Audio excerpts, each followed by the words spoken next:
हाँ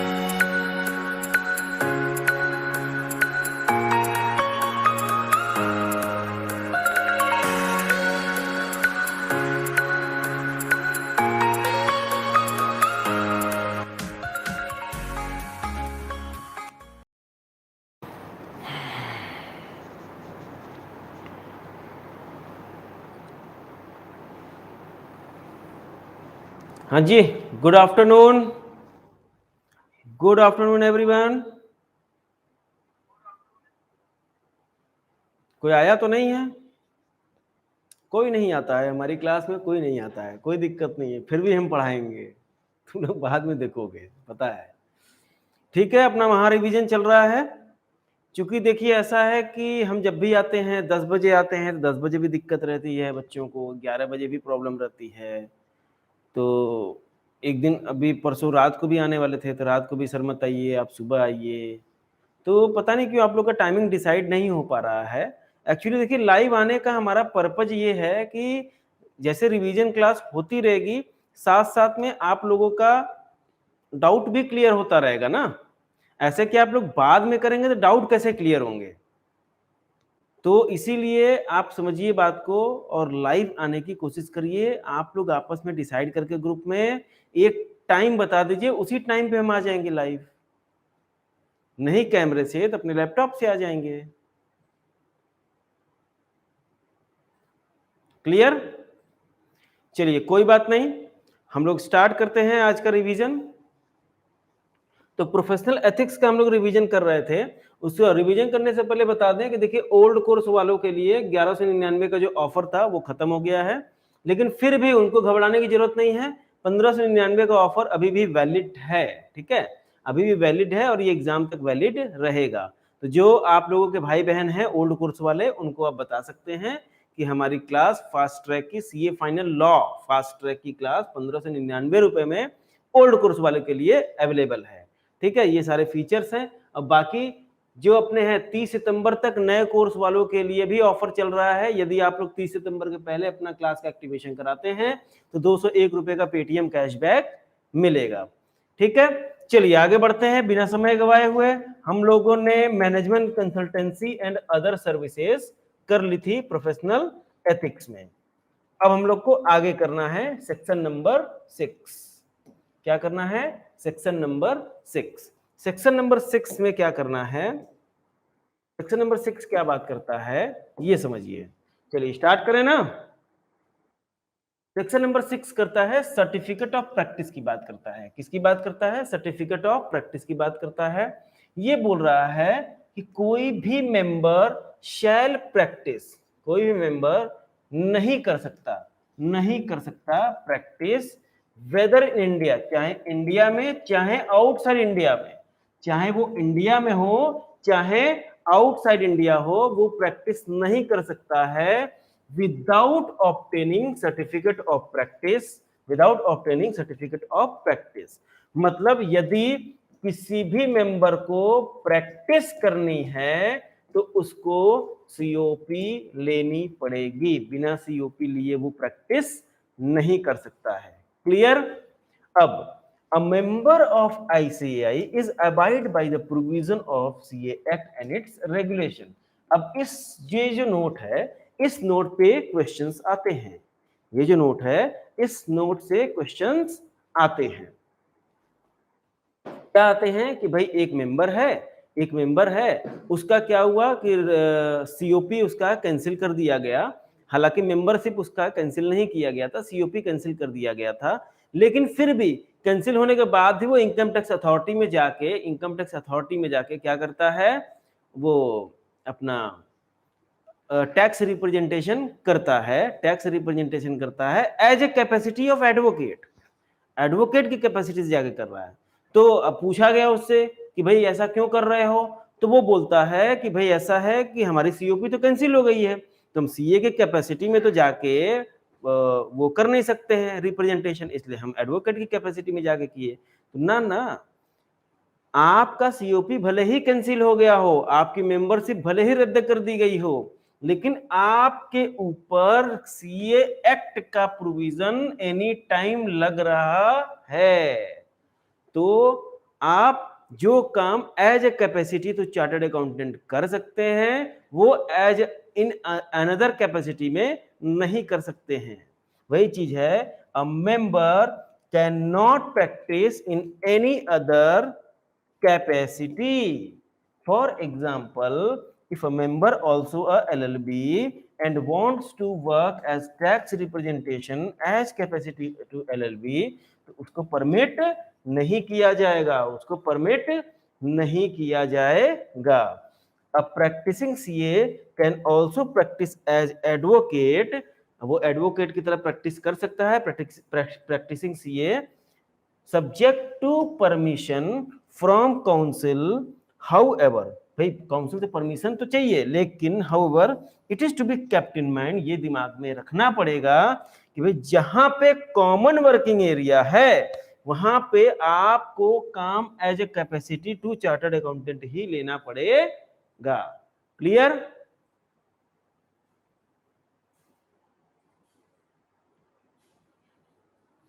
चलिए भाई फटाफट क्लास को शेयर करिए, फटाफट क्लास को शेयर करिए, आगे बढ़े। चलिए ये हुआ एक बात। दूसरी बात, अब आते हैं रेगुलेशन नंबर 10 पे। ये सीओपी की बात हुई। रेगुलेशन नंबर 10 क्या बोलता है कि सीओपी कब कैंसिल होती है, सीओपी कब कैंसिल होती है। तो COP shall be liable for cancellation यदि जो सीओपी का होल्डर है उसका नाम रजिस्टर से हटा दिया गया, उसका नाम रजिस्टर से हटा दिया गया, उसका नाम रजिस्टर से हटा दिया गया। दूसरा, COP was issued on the basis of incorrect, misleading or false information or by mistake। तो जो सीओपी इश्यू हुई थी इनकरेक्ट मिसलीडिंग इंफॉर्मेशन या फॉल्स इंफॉर्मेशन के बेसिस पे हुई थी या गलती से इश्यू हो गई थी सीओपी, तो उसको कैंसिल कर देना पड़ेगा। A member has ceases to practice, अब मेंबर क्या प्रैक्टिस करना ही बंद कर दिया, तो भाई जब प्रैक्टिस करना ही बंद कर दिया तो सीओपी क्यों चाहिए भाई तुमको, तो उसका सीओपी कैंसिल हो जाएगा। ठीक, आगे बढ़े। अब चौथा क्या है, a member has not paid annual fees, a member has not paid annual fees for COP till 30th day of September of the relevant year. हर साल में, हर साल की 30 सितंबर तक सीओपी की फीस जमा करनी होती है। वो सीओपी की यदि आपने फीस नहीं जमा की है तो आपका सीओपी कैंसिल हो सकता है। और if COP is cancelled then the holder क्या करेगा, इसको सरेंडर कर देगा, किसको, सेक्रेटरी को। अब रेगुलेशन 11 बात करता है इसकी रिस्टोरेशन की, कि सीओपी कैंसिल हो गई तो ये वापस से रिस्टोर कैसे होगी। तो the council may restore the COP on application, may restore the COP on an application made in the approved form and on payment of prescribed fees with effect from the date on which it was cancelled। तो council restore कर देगी, जिस date से वो cancel हुआ था उसी date से क्या कर देगी, रिस्टोर कर देगी। कब, जब यह एप्लीकेशन जाए किसमें, अप्रूव्ड फॉर्म में, और पेमेंट कर दिया जाए जो भी प्रेस्क्राइब्ड फीस है, जो बची हुई है। ठीक है, this restoration of COP is done for only those members, उसी मेंबर्स का सीओपी रिस्टोर होगा whose COP has been cancelled due to non payment of annual fees, and application for the same is received by the secretary before expiry of relevant year। तो भाई ये तो restore तभी हो जाएगा कि जब उसका नाम कटा हो, सिर्फ फीस देने की वजह, फीस ना देने की वजह से उसका नाम कटा हो, सिर्फ फीस ना देने की वजह से उनका नाम कटा हो। और दूसरा क्या होगा कि जो एप्लीकेशन है वो सेक्रेटरी को रिसीव होना चाहिए ये साल खत्म होने से पहले, जिस साल का वो, जैसे 30 सितंबर है तो 30 सितंबर के बाद 31 दिसंबर तक ये चीजें हो जानी चाहिए। ठीक है, क्लियर है, आगे बढ़े। अब आते हैं सेक्शन नंबर 7 पे। ये बात करता है using designation as chartered accountant. Section 7 क्या बात करता है, using designation as a chartered accountant. अब भाई देखिए आप लोग लाइव नहीं आए हैं, आप लोग लाइव नहीं आए हैं तो भाई हम अपने हिसाब से पढ़ा रहे हैं, ठीक। लाइव रहते आप बोलते धीमा है, तेज है, क्या है, क्यों है, कोई चीज नहीं समझ में आता तो आप पूछते, तो अभी तो न कोई पूछने वाला है और हम यहाँ किसको बताएंगे फिर। तो हम अपने हिसाब से चीजों को पढ़ाते जा रहे हैं। कोई दिक्कत परेशानी होगा तो फिर ग्रुप में आप डालिएगा, हम एक डिस्कशन रख लेंगे आप लोगों के टाइम के हिसाब से। आप लोग बताइएगा, क्योंकि पता चला हम वो डिस्कशन रखे हैं, Q&A सेशन रख लिए और आप लोग आए नहीं।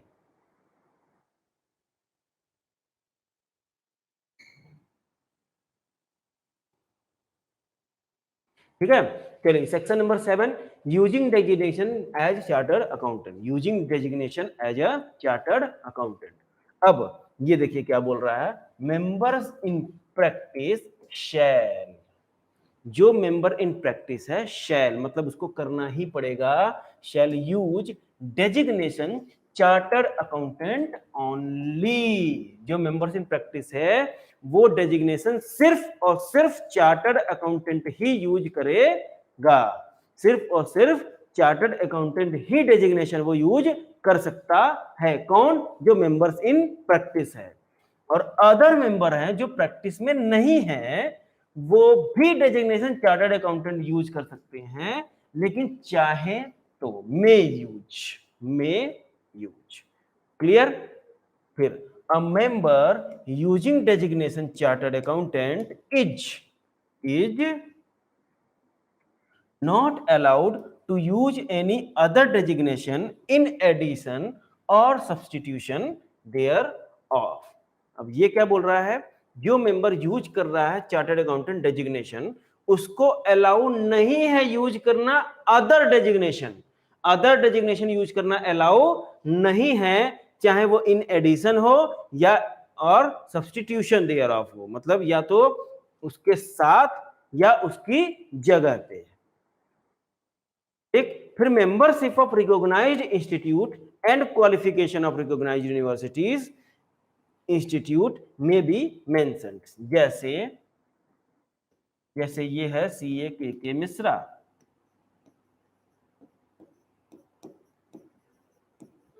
तो इसमें नीचे हम लिखते हैं CA/CS CMA हैं, और मान लीजिए यही है CMA, ये अलाउ है, ये अलाउ है। ये जो चार्टर्ड अकाउंटेंट यदि हम लिख रहे हैं तो वो अलाउ नहीं है, वो अलाउ नहीं है। क्लियर? वो अलाउ नहीं है। अब membership of recognised institute and qualification of recognised university institution में भी मेंशन, ये मेंशन किया जा सकता है। प्रेफिक्स CA यूज किया जा सकता है किसी भी CA के द्वारा, जैसे CA KK मिश्रा, ये प्रेफिक्स है। ये क्या है? प्रेफिक्स है। और नीचे जो लिखते हैं चार्टर्ड अकाउंटेंट, ये इसके नीचे लिख ली है। फिर अपने क्या लिखिए, इसके नीचे लिख लिए CA CS CMA, ये यूज किया जा सकता है। ओके ओके, आगे बढ़े। चलिए सेक्शन नंबर 7 हो गया, आगे बढ़ते हैं सेक्शन नंबर 8 की तरफ। ये बात करता है डिसएबिलिटीज की। किसकी बात करता है? डिसएबिलिटीज की। डिसएबिलिटीज मतलब कौन चार्टर्ड अकाउंटेंट नहीं बन सकता है, कौन चार्टर्ड अकाउंटेंट नहीं बन सकता है। क्लियर? चलिए अब ये क्या बोलता है, इसको देखते हैं। ये बोल रहा है कि एक आदमी, एक person shall not be entitled to have his name entered in the register, मतलब रजिस्टर ऑफ मेंबर की बात हो रही है। इफ ही वो CA के चार्टर्ड अकाउंटेंट का मेंबरशिप नहीं ले सकता है यदि वो 21 साल का नहीं हुआ है, यदि वो 21 साल का नहीं हुआ है at the time of application. At the time of application, वो 21 साल का नहीं हुआ है जिस समय वो एप्लीकेशन दिया है, या या तो वो पागल है, अनसाउंड माइंड का है, या वो अनडिस्चार्ज इंसॉल्वेंट है तो भी नहीं बन सकता, या डिस्चार्ज इंसॉल्वेंट है मतलब उसने अपने ड्यूज को पे कर दिया है लेकिन उसको कोर्ट से अभी सर्टिफिकेट नहीं मिला है जिसमें लिखा होना चाहिए कि उसकी जो इंसॉल्वेंसी थी उसकी किस्मत खराब होने की वजह से हुई थी, उसकी गलती से नहीं हुई थी, any misconduct on his part from the court and has been convicted by a competent court of an offense involving moral turpitude and punishable with imprisonment or transportation। और दूसरा क्या है, कोर्ट कॉम्पिटेंट कोर्ट के द्वारा convicted होना चाहिए, किस गुनाह में, मोरल टर्पिट्यूड के गुनाह में, और उसको पनिशमेंट मिलनी चाहिए, जेल की सजा होनी चाहिए या ट्रांसपोर्टेशन की सजा होनी चाहिए, या ट्रांसपोर्टेशन की सजा होनी चाहिए, तड़ी पार जिसको बोलते हैं। ठीक, तो ये अगर है डिसेबिलिटी तो वो मेंबर्स रजिस्टर ऑफ मेंबर में, इंस्टीट्यूट का रजिस्टर ऑफ मेंबर में शामिल नहीं हो सकता है। ठीक, फिर है, आगे आते हैं, फिर छठा है has been removed from the membership of ICI being found guilty of professional और अदर मिसकंडक्ट। अब प्रोफेशनल या अदर मिसकंडक्ट का केस चला था जिसकी वजह से उसका नाम मेंबरशिप से रिमूव कर दिया गया है तो वो डिसेबल हो गया। ठीक, नेक्स्ट है सेक्शन नंबर 20, ये बात करता है removal of name from register of member. अभी सीओपी कैंसिल करने की रेगुलेशन 10 में बात हुई थी, रेगुलेशन 11 में उसको रिस्टोर करने की बात हो रही थी, यहां पे बात हो रही है removal of name from register of member. तो अब ये क्या है,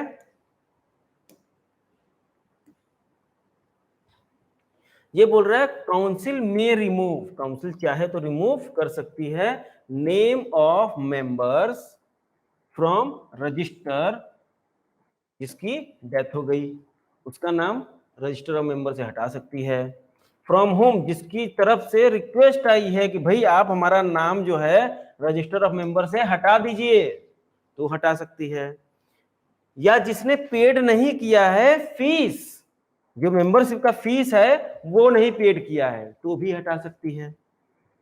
When a member attract disability mentioned under section 8, section 8 की डिसेबिलिटी आ गई तो भी हटा सकती है नाम, तो ये हटा सकती है, मे रिमूव। फिर क्या हुआ,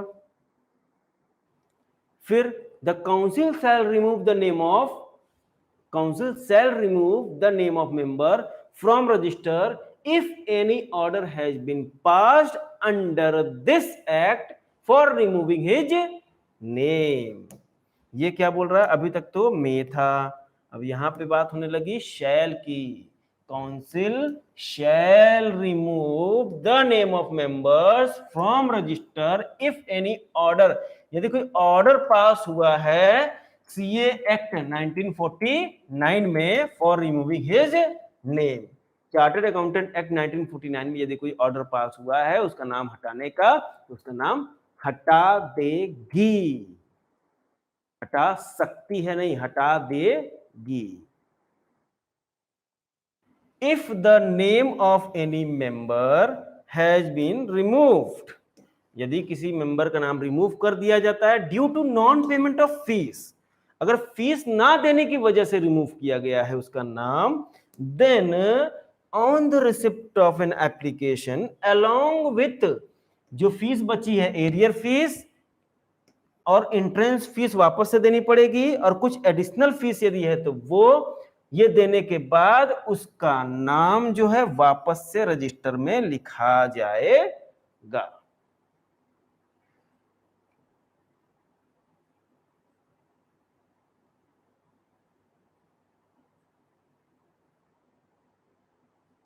ठीक है, आगे बढ़े,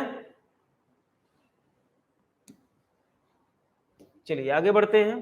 सेक्शन नंबर 21 है डिसिप्लिनरी मैकेनिज्म की बात करता है। सेक्शन नंबर 21 किसकी बात करता है, डिसिप्लिनरी मैकेनिज्म की बात करता है। डिसिप्लिनरी मैकेनिज्म मतलब कैसे ये काम करता है इन लोग का, कैसे ये लोग सीए के खिलाफ कंप्लेन लिखते हैं, कैसे ये लोग उसको सॉर्ट आउट करते हैं, ये उसकी बात है।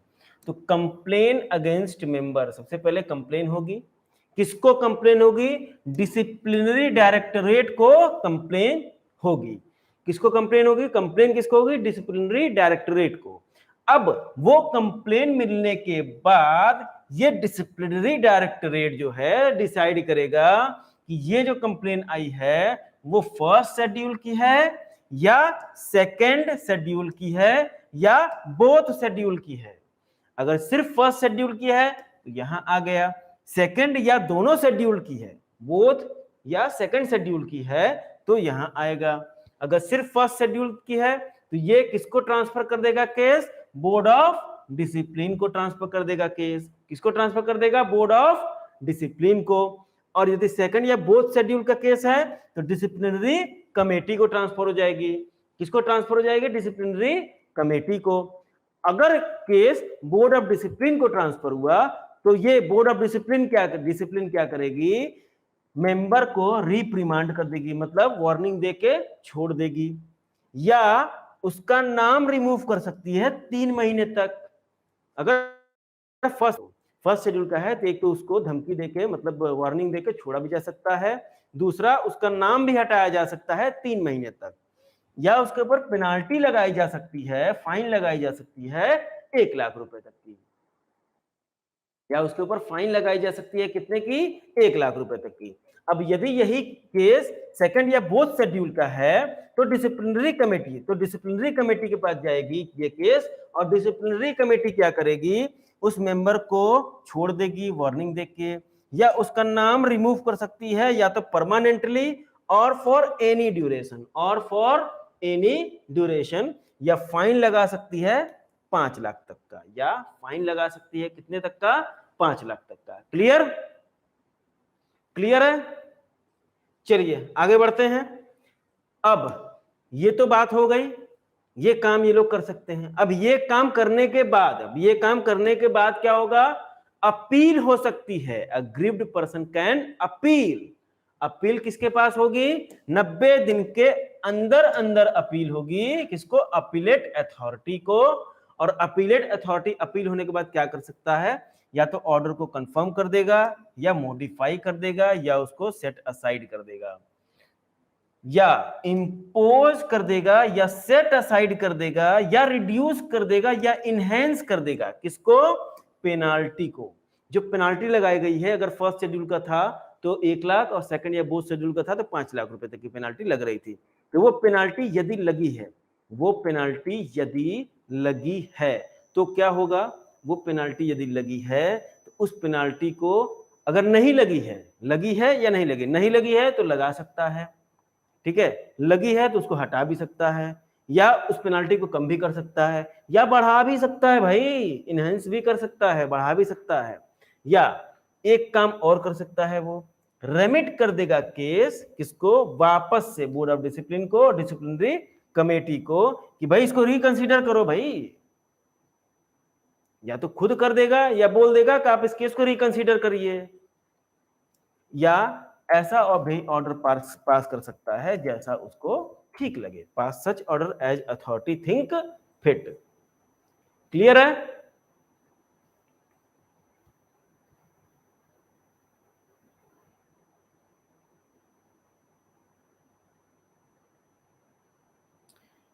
चलिए आगे बढ़ते हैं। ये डिसिप्लिनरी कमेटी हो गई। अब सेक्शन नंबर 22 आते हैं, प्रोफेशनल एंड अदर मिसकंडक्ट का। जो हम लोग अभी शेड्यूल पढ़ेंगे, वो क्या पढ़ेंगे? वो शेड्यूल में जो चीजें लिखी हुई हैं वो सेक्शन 22 के हिसाब से होंगी। बोल रहा है एनी एक्ट और ओमिशन जो डिस्क्राइब की गई है professional and other misconduct in first and second schedule to the CA act, उसको हम क्या बोलते हैं? प्रोफेशनल एंड अदर मिसकंडक्ट बोलते हैं।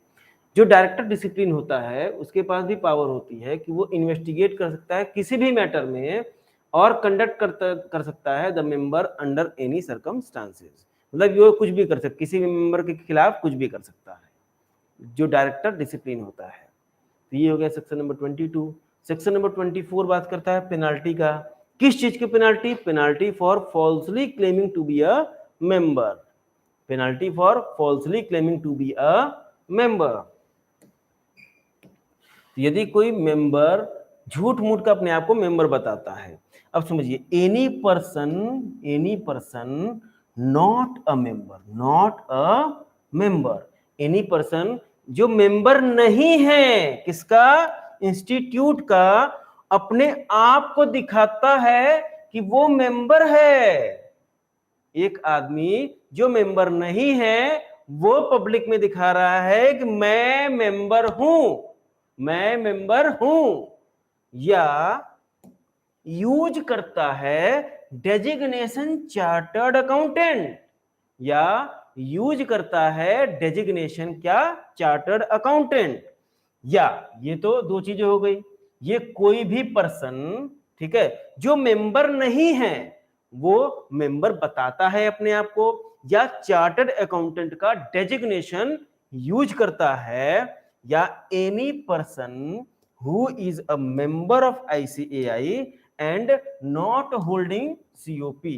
अब ये उस पर्सन की बात हो रही है कि मेंबर तो है, एनी पर्सन जो इंस्टीट्यूट का मेंबर तो है, CA तो है, चार्टर्ड अकाउंटेंट तो है, लेकिन उसके पास सर्टिफिकेट ऑफ प्रैक्टिस नहीं है, उसके पास सर्टिफिकेट ऑफ प्रैक्टिस नहीं है, वो अपने आप को रिप्रेजेंट करता है that he is in practice और प्रैक्टिसेस एज चार्टर्ड अकाउंटेंट। वो अपने आप को दिखाता है कि वो प्रैक्टिस में है, या वो क्या करता है, प्रैक्टिस करता ही है, कर ही रहा है, प्रैक्टिस कर ही रहा है। ठीक, तो क्या लगेगा इन लोगों के ऊपर, फिर पेनाल्टी लगेगी। अब पेनाल्टी क्या लगेगा वो देख लेते हैं। पेनाल्टी लगेगा अगर ये पहली बार ये गलती हुई है, कोई दिक्कत वाली बात नहीं है, 1000 रुपए की पेनाल्टी लगेगी, फिर छोड़ दिया जाएगा। लेकिन अगर ये दूसरी बार है या बार बार तुम यही गलती कर रहे हो, तब तो तुम्हारे ऊपर 5000 तक की पेनाल्टी लग सकती है, 5000 तक की पेनाल्टी लग सकती है, या तुमको 6 महीने तक की जेल भी हो सकती है, या तुम्हारे ऊपर पेनाल्टी भी लग सकती है और साथ में जेल भी हो सकता है। कितने देर का, 6 महीने तक का। क्लियर? चलिए फिर अब आगे बढ़ते हैं। आगे क्या, section number 25, companies not to engage in accountancy. Section number 25 क्या बोलता है, कंपनियां जो हैं अकाउंटेंसी का मतलब सीए का फर्म, सीए की फर्म कंपनी नहीं हो सकती है। सीए की फर्म मतलब जो सीए हैं वो जो मिलकर प्रैक्टिस करते हैं वो कंपनी के फॉर्म में प्रैक्टिस नहीं कर सकते हैं। तो company not to engage in accountancy. ठीक, अरे जल्दी संख्या बढ़ाइए भाई, शेयर करिए फटाफट।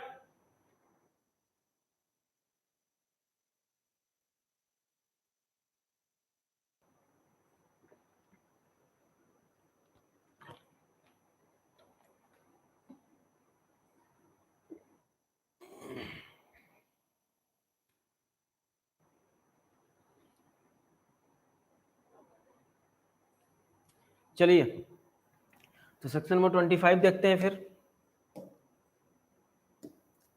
अब ये क्या बोल रहा है, ये बोल रहा है कोई भी कंपनी चाहे वो इंडिया में इनकॉर्पोरेटेड है चाहे वो इंडिया से बाहर इनकॉर्पोरेटेड है, वो नहीं कर सकती practice as a chartered accountant. और यदि कोई कंपनी ऐसा करते हुए पकड़ी जाती है तो उसके जितने डायरेक्टर हैं, मैनेजर हैं, सेक्रेटरी हैं या अदर ऑफिसर हैं जो डिफॉल्ट हैं, जो जानते थे, who is knowingly a party to the contravention, जो जानते थे कि ये चीज गलत है, शैल बी पनिशेबल। उनको क्या पनिशमेंट दी जाएगी, फाइन लगेगा। फर्स्ट कन्विक्शन यदि है तो 1000 रुपए का, एंड अगर कोई सब्सिक्वेंट कन्विक्शन है तो 5000 रुपए तक की पेनाल्टी लगेगी। इतना खतरनाक पेनाल्टी लगेगी, बस बस बस दोबारा वो सोच भी नहीं सकता है। ये अपडेट नहीं हुआ है अभी, बहुत पुराना है ये, पहले के जमाने में 1000 5000 बहुत होते थे। ये अपडेट वैसे होनी चाहिए, कोई दिक्कत नहीं है। हम लोग को भाई जो इंस्टीट्यूट के मटेरियल में लिखा हुआ है वही पढ़ना है। Okay, term company includes any LLP अच्छा, कंपनी में वो एलएलपी भी आ जाएंगी, वो एलएलपी भी आ जाएंगी जिस एलएलपी का पार्टनर कंपनी है। क्या है? जिस एलएलपी का पार्टनर कंपनी है, which has company as a partner. देखिए हिंदी में लिखे हैं जिस एलएलपी में कंपनी एक पार्टनर है, वो एलएलपी को हम कंपनी ही मान के चलेंगे for the purpose of the section 25। और the term company does not include LLP, उस एलएलपी को हम कंपनी नहीं मानेंगे which has not any company as its partner. Clear है? बढ़ सकते हैं आगे? कोई तो बोलो, मुंह तो खोलो, शेयर तो करो। चलो कोई बात नहीं। Section number 26, unqualified person not to sign documents. Unqualified person not to sign document. अब समझिए, डॉक्यूमेंट साइन करने की बात हो रही है। क्या साइन करने की बात हो रही है? डॉक्यूमेंट।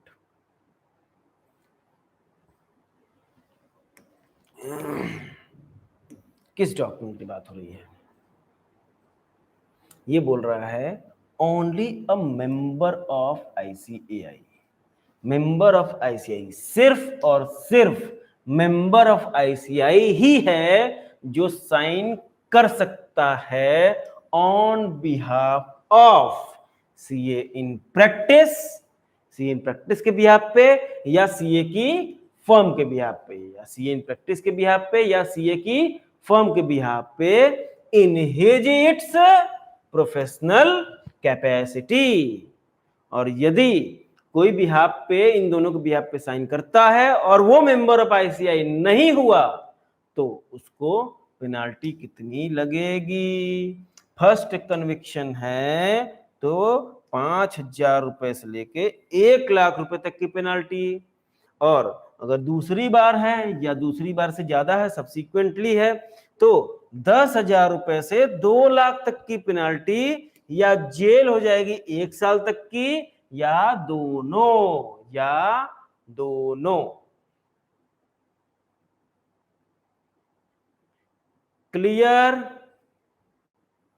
क्लियर है भाई? कुछ तो बोलो,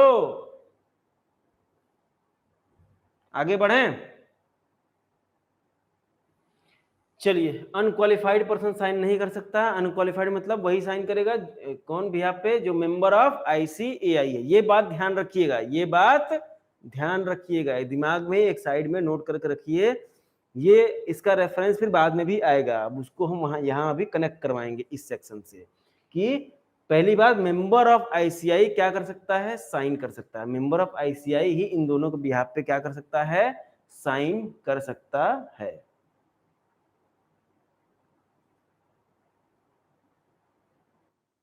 चलिए, ये बात ध्यान रखिएगा। Section number 27, the most important section of the chartered accountant act 1949। इससे हर एग्जाम एक इंपॉर्टेंट सेक्शन था, सेक्शन 2 सबसेक्शन 2, और एक दूसरा इंपॉर्टेंट ये है। ठीक, तो ये क्या बोलता है? मेंटेनेंस ऑफ ब्रांच ऑफिस की बात करता है। किसकी बात करता है? मेंटेनेंस ऑफ ब्रांच ऑफिस की। ब्रांच ऑफिस, एक चार्टर्ड अकाउंटेंट अपनी ब्रांच ऑफिस कैसे मेंटेन करेगा? तो सबसे पहले क्या होता है? सबसे पहले होता है ऑफिस का मतलब क्या होता है? सर ब्रांच ऑफिस की बात कर रहे हैं, पहले ऑफिस का तो मतलब बताइए। Office for the purpose of, ये सीए की जो ऑफिस होती है, सीए की ऑफिस का मतलब क्या होता है? ये होता है a place where name board is affixed or any place which is mentioned as place of business on office stationery, जैसे कि लेटर हेड, इनवेलप एटसेट्रा, जैसे कि letter head, envelope etcetera.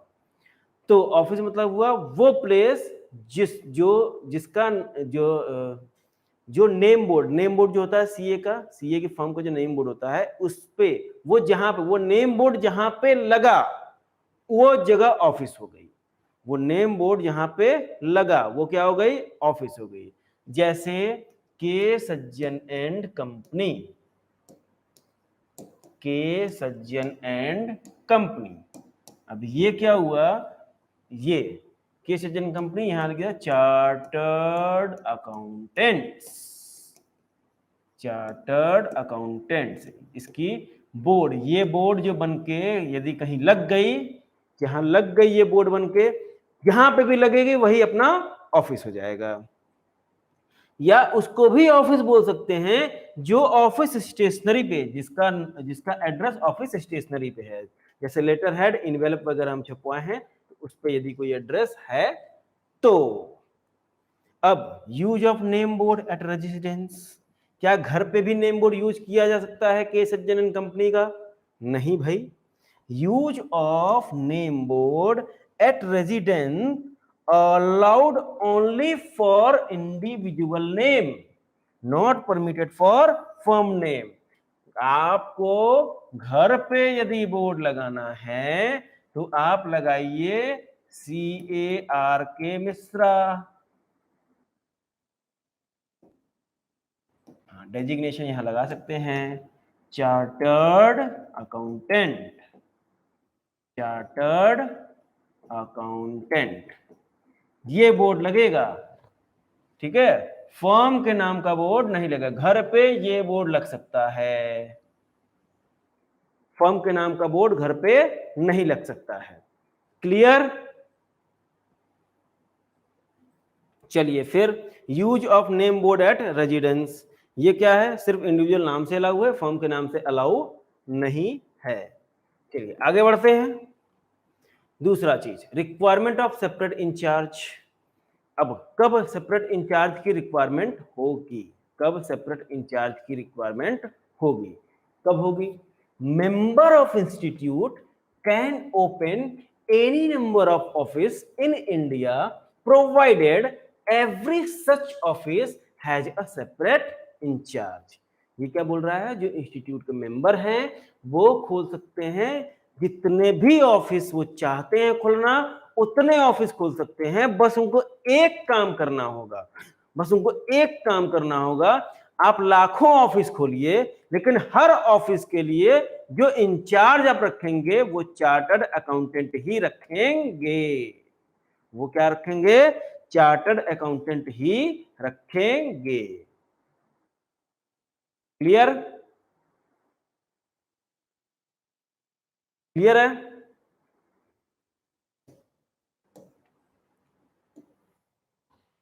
Member of institute क्या कर सकती है, can open any number of office, कहां पे, इंडिया में, provided every such office has a separate incharge. और सेपरेट इंचार्ज मतलब क्या होता है, सेपरेट इंचार्ज मतलब होता है चार्टर्ड अकाउंटेंट, या तो वो उसका पार्टनर है या तो वो उसका एम्प्लॉय है। होना तो चार्टर्ड अकाउंटेंट ही चाहिए। अब भले वो अपने यहाँ उसको पार्टनर के तौर पर रखा है या अपने यहाँ एम्प्लॉय के तौर पर रखा है, चार्टर्ड अकाउंटेंट होना चाहिए जो सेपरेट इंचार्ज है। Separate incharge shall be only a chartered accountant, या तो पार्टनर के रूप में या एम्प्लॉय के रूप में। And such incharge shall be actively associated with such office, और उस ऑफिस से वो एक्टिवली एसोसिएट होना चाहिए, जुड़ा हुआ होना चाहिए, एक्टिवली एसोसिएट होना चाहिए, जुड़ा हुआ होना चाहिए। अब actively associate means, actively associate मतलब क्या हुआ, सच इंचार्ज, सच इंचार्ज, ये जो इंचार्ज है वो वहां रहे, रिसाइड्स, उस जगह पे रहे जहां पे वो ऑफिस सिचुएटेड है, जिसका उसको क्या बनाया गया, सेपरेट इंचार्ज। सिचुएटेड है फॉर अ पीरियड, कितने पीरियड का, of not less than 182 days, कम से कम 182 दिन उस जगह पे रहे जहां पे उसका वो ऑफिस है, जिस ऑफिस का उसको इंचार्ज बनाया गया है। और shall attend the office for a period of not less than 182 days, not less than 182 days। Clear? Clear है? तो एक्टिवली एसोसिएट का मतलब हुआ उस जगह पे जिस जगह पे वो ऑफिस है जिसका वो सेपरेट इंचार्ज बना है कम से कम 182 दिन उस जगह पे रहा हो, तब वो माना जाएगा कि वो क्या है, एक्टिवली एसोसिएट है। क्लियर? ठीक। एग्जम्पशन फ्रॉम सेपरेट इंचार्ज, अब इसे सेपरेट इंचार्ज वाली बात है, उससे एग्जम्पशन भी मिल सकती है। एग्जम्पशन दो केस में मिलेगी। एक तो यदि आप दूसरी ऑफिस खोल रहे हैं, एक तो यदि आप दूसरी ऑफिस खोल रहे हैं, एक तो आप दूसरी ऑफिस खोल रहे हैं, सेकेंड ऑफिस, मतलब एक हमारा मेन फर्म है, उसके बाद हम अब जो ब्रांच खोलने जा रहे हैं वो हमारी सेकेंड ऑफिस है। तो सेकेंड ऑफिस है, तो सेकेंड ऑफिस के लिए सेपरेट इंचार्ज रखने की जरूरत नहीं है। सेकेंड ऑफिस के लिए second office may be opened by member in the same premises, या तो जिस प्रीमाइसेस उसका मेन ऑफिस है उसी प्रीमाइसेस, जैसे मान लीजिए फर्स्ट फ्लोर में मेन ऑफिस है, उसी प्रीमाइसेस के फिफ्थ फ्लोर पे एक ब्रांच ऑफिस खुल गई, सेम प्रीमाइसेस में खुल गई, तो उसके लिए सेपरेट इंचार्ज की जरूरत नहीं है। या सेम सिटी में खुल गए, जैसे वाराणसी में मेन ब्रांच है, जैसे के सज्जन एंड कंपनी का, के सज्जन एंड कंपनी का वाराणसी में मेन ब्रांच है। ठीक, तो वही वाराणसी में एक जगह एक इनका मेन ऑफिस है, और वाराणसी में ही दूसरी जगह ये अपनी ब्रांच खोल सकते हैं बिना सेपरेट इंचार्ज रखे। ठीक, same city of main office, या दूसरी सिटी में भी हो सकता है। जैसे ये जो फर्म है मान लीजिए वाराणसी में है, ठीक, तो वाराणसी का जो म्युनिसिपल लिमिट खत्म होता है उस म्युनिसिपल लिमिट से 50 किलोमीटर के रेंज में दूसरी ऑफिस खोली जा सकती है यदि वो वाराणसी के बाहर है तो। ठीक, तो क्या था, in another city within 50 kilometers from municipal limit of first office, municipal limit of first office। Clear?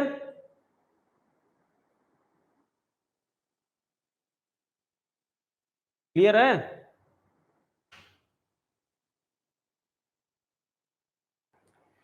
चलिए, तो ये सेकंड ऑफिस यदि खुल रही है, कहां खुल रही है, सेम प्रीमाइसेस में या सेम सिटी में या दूसरे सिटी में, यदि वो म्युनिसिपल लिमिट जो खत्म हुआ है, देखिए ये ऑफिस जहां पे सिचुएटेड है वहां से 50 किलोमीटर दूर नहीं, 50 किलोमीटर के अंडर नहीं, ये वाराणसी में ऑफिस सिचुएटेड है, तो वाराणसी के जो म्युनिसिपल लिमिट खत्म हो रही है उस लिमिट के बाद जो अंडर 50 किलोमीटर के रेंज में आएंगे उस 50 किलोमीटर की रेंज में ऑफिस खुला होना चाहिए, तो सेपरेट इंचार्ज की आवश्यकता नहीं पड़ेगी। ठीक है, दूसरा क्या होगा, मेंबर प्रैक्टिसिंग इन हिली एरिया, मेंबर्स यदि हिली एरिया में प्रैक्टिस कर रहा है जहां पे बर्फबारी हमेशा होती रहती है, तो वो क्या कर सकता है, वो एक दूसरा ऑफिस खोल सकता है प्लेन एरिया में। यदि उसका ऑफिस पहाड़ों में है तो वो एक दूसरा ऑफिस प्लेन एरिया में खोल सकता है, लेकिन वो सिर्फ और सिर्फ 3 महीने के लिए ही खोलेगा मैक्सिमम। भले वो कब खोलेगा, वो भी विंटर सेशन में खोलेगा, विंटर सीजन में खोलेगा, और प्रोवाइडेड साथ में इंटीमेशन देना जरूरी है, किसको, विद इन 1 मंथ जब वो ऑफिस खोलेगा और बंद करेगा। तो क्या हो रहा है, दूसरा ऑफिस वो प्लेन में खोल रहा है लेकिन मैक्सिमम 3 महीने के लिए ही खोल सकता है, और वो भी कब, ठंडी के दिनों में ही खोल सकता है। बंद करेगा, जब वो खोलेगा या बंद करेगा तो उसकी इंटीमेशन किसको जाएगी, इंस्टीट्यूट को जाएगी। ठीक, और टेम्पररी ऑफिस जो है वो मेंशन नहीं होगा as a place of business on the office document, regular office close नहीं होंगी, और जितने भी करस्पॉन्डेंस होंगे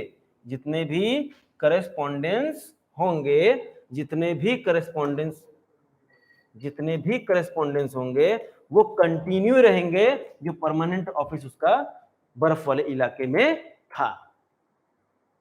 ठीक है, तो ये 2 हो गए, एक हिली एरिया, एक सेकंड ऑफिस। हिली एरिया में कुछ कंडीशन है वो फुलफिल करनी पड़ेंगी अगर दूसरी ऑफिस प्लेन एरिया में खोलना है तो।